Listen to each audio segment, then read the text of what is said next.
tal? Esta es la segunda parte del estudio de funciones trigonométricas.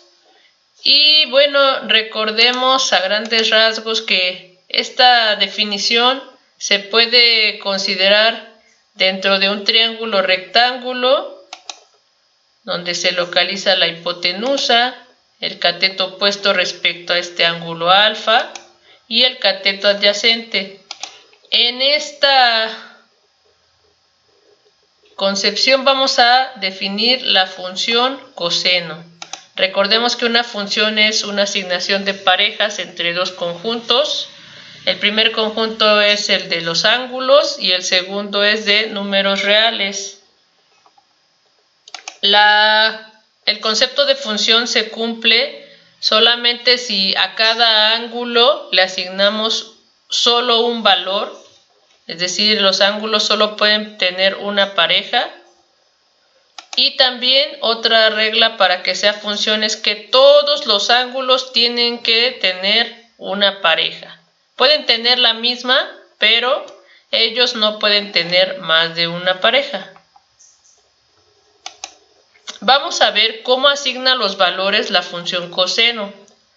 Recordemos que estamos hablando de un ángulo interno del triángulo rectángulo y respecto a ese ángulo podemos tomar valores desde 0, que es cuando la altura del triángulo es 0, o si aumentamos la altura, el ángulo alfa va aumentando de medida hasta llegar a 90 grados, que sería cuando la hipotenusa tiene la misma longitud que el cateto opuesto.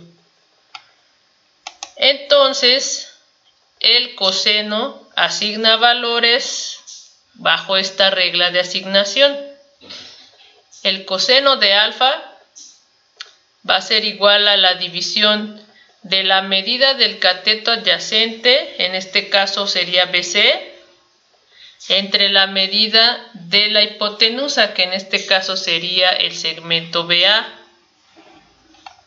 Vamos a ver un ejemplo concreto. Tengo un triángulo rectángulo y el ángulo interno que voy a utilizar es 30.77 grados.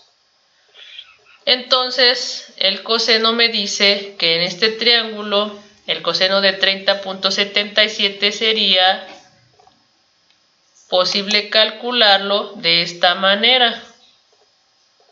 Mido la longitud del cateto adyacente, que en este caso mide 7.62, y luego mido la longitud de la hipotenusa, que en este caso da 8.87. Divido esas dos cantidades y me da 0.859075. O 859.075. Entonces, esa sería nuestra definición aplicada en este caso particular. Observa que en este caso la medida del cateto adyacente siempre va a ser menor que la medida de la hipotenusa, porque como ya dijimos, la hipotenusa siempre es el lado más grande del triángulo. Entonces, la división del cateto adyacente entre la medida de la hipotenusa siempre va a ser un número menor o igual que 1, es decir, el coseno de este ángulo siempre va a ser menor o igual que 1.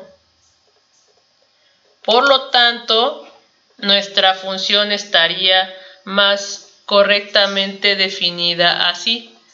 El conjunto del dominio va a ser todos los valores de 0 a 90 grados y el contradominio va a ser todos los valores reales entre 0 y 1, que más formalmente se podría escribir así.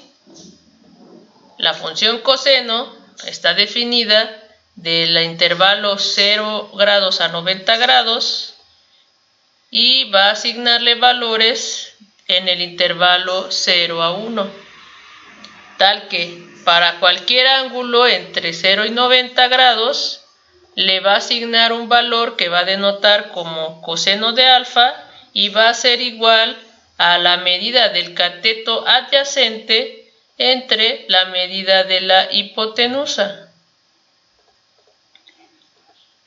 Tú me dirás, bueno, pero ¿por qué a veces dicen los libros que el coseno es negativo? ¿O qué pasa cuando se evalúa el coseno para ángulos más grandes que 90 grados? ¿Qué pasa con eso?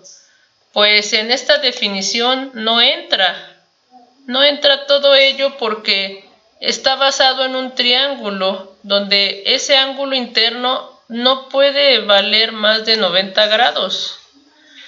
Entonces, si quieres saber de dónde sale la otra forma de ver el coseno con ángulos mayores a 90, tendría que ser otra definición. Por lo tanto, te invito a ver el siguiente video. Por el momento es todo. Gracias. Hasta luego.